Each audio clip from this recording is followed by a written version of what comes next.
प्यारे बच्चों, आशा करता हूँ आप सभी बहुत अच्छे होंगे। मैं हूँ आपके साथ आशीष सर। आज हम worksheet number 65 class 9 subject Hindi Kshitij गद्य खंड में प्रेमचंद के फटे जूते पाठ पढ़ने और समझने वाले हैं। ये चैप्टर सेकेंड टर्म एग्जाम के पॉइंट ऑफ व्यू से काफ़ी इंपॉर्टेंट चैप्टर है। साथ ही इसके लेखक की अगर हम बात करें तो वो हैं हरिशंकर परसाई जी।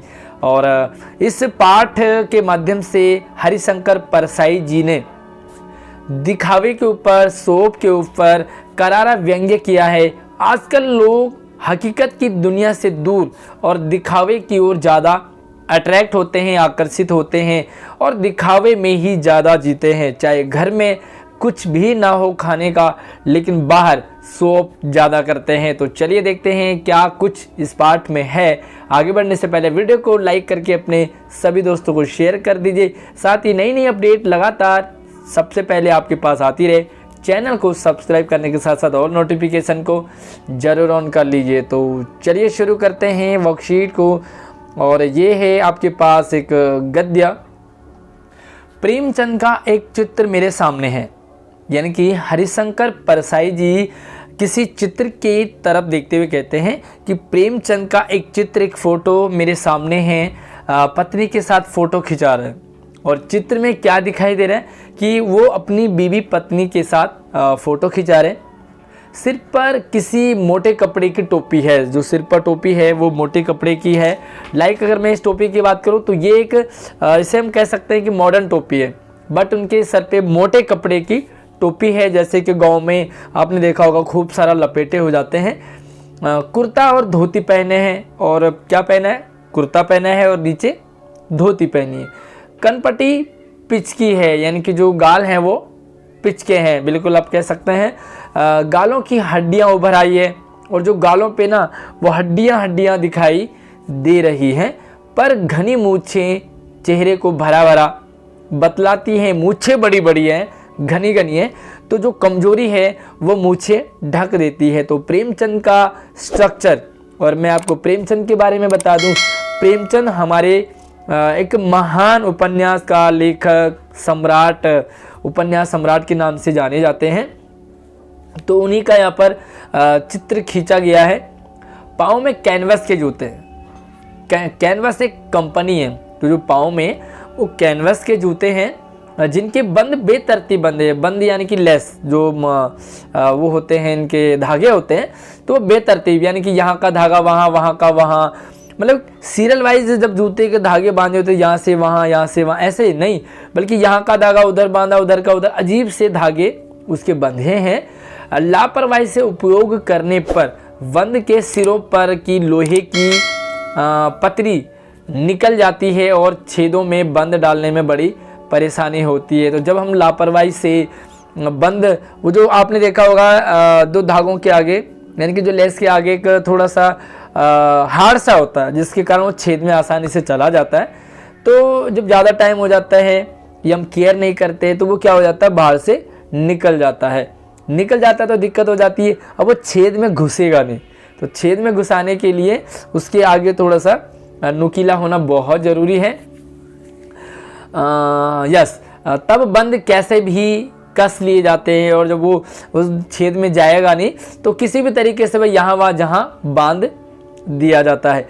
दाहिने पाँव का जूता ठीक है, तो दो पैर होते हैं, दो जूते होते हैं। तो जो राइट पैर है उसका जूता बिल्कुल ठीक है, यानी कि ठीक ठाक है। बट बाएं पैर में बड़ा बाएं जूते में बड़ा छेद है। तो दाहिना जूता तो ठीक ठाक है, बट लेफ्ट वाला, बाएं वाला जो जूता है उसमें बड़ा सा छेद हो गया है, जिसमें से उंगली बाहर निकल आई है। और आपने देखा होगा जब जूता आगे से फट जाता है तो उंगलियां बाहर आ जाती है। और बचपन में हमने ऐसे जूते बहुत पहने। आपने भी इस तरह की लाइफ जरूर जिया होगा। जूते मतलब एक टाइम के बाद आता है, यानी कि साल में एक ही बार आते हैं और जूते हम 2 महीने में फाड़ देते थे। उसके बाद कैसे चलाना होता था ना, वो बचपन बड़ा याद आता है। मेरी दृष्टि में ऐसे जूते पर अटक गई। तो लेखक कहते हैं कि मैं सारा कुछ ना देख करके, मैंने प्रेमचंद को नहीं देखा, उनकी पत्नी को नहीं देखा, उनके बाल वगैरह वगैरह कुछ नहीं। मेरी नज़र उनके जूते पे, और बेसिकली वो लेफ्ट पैर के जूते पे जिनसे उंगलियां बाहर निकल आई हैं उस पर अटक गई। सोचता हूँ फोटो खिंचाने की अगर यह पोशाक है तो पहनने की कैसी होगी। भाई कमाल की बात कर दी हरिशंकर परसाई जी ने। अक्सर हम क्या करते हैं, हमारे घर में चाहे कैसे भी कपड़े हों, चाहे हम कैसा भी खाना खा रहे हो, चाहे हम कैसे भी रह रहे हो, बट जब हम बाहर जाते हैं तो दिखावा करने लग जाते हैं। सोप यानी कि अगर हम स्कूल में जाएंगे तो कुछ अलग ही बन के, पार्टी में जाएंगे तो भाई पार्टी के तो कपड़े ही अलग होते हैं, अगर हम कहीं घूमने फिरने जा रहे हैं दोस्तों के साथ तो फिर तो पूछो मत। और फोटो खिंचाने की बात हो तो भाई क्या कपड़े पहन के और क्या बालों का स्टाइल, और वो हनी सिंह के खड़े बाल और हैं पाप बना करके हम फोटो खिंचवाते हैं। तो लेखक कह रहे हैं कि अगर फोटो खिंचवाने की इनकी ये ड्रेस है तो घर में पहनने वाली क्या होगी। भाई घर में तो बुरी हालत होगी, है ना। नहीं, इस आदमी की अलग अलग पोशाकें नहीं होंगी। पल भर में उन्होंने बात पलटी। पहले कहा कि भाई कैसे कपड़े होंगे इनमें घर में, है ना। कई लोग हम कहते हैं कि भाई बाहर इस तरह से खा रहे, घर में क्या खाते होंगे। फिर कहते नहीं नहीं नहीं नहीं नहीं, इनके पास बाहर और अंदर के लिए अलग अलग नहीं होंगे, अलग पोशाकें नहीं होंगी। इनमें पोशाकें बदलने का गुण नहीं, या जैसा है वैसा ही फोटो में खिंच जाता है। तो लेखक हरिशंकर परसाई जी फिर से खुद सवाल करते हैं, खुद ही जवाब देते हैं। भाई इस आदमी को कपड़े पहनने का तरीका नहीं है, पोशाक बदलने का एक मतलब अंदाज नहीं है इनको। कई लोग होते हैं जो बहुत शौकीन होते हैं, अच्छे कपड़े पहनना, अच्छा दिखना, बाहर जाना, घूमना फिरना, तो क्या बन के शीशे के सामने 2, ढाई, 3 घंटे लगा देंगे। भाई लड़कियां तो खासकर, है ना, आजकल तो लड़के भी पीछे नहीं है।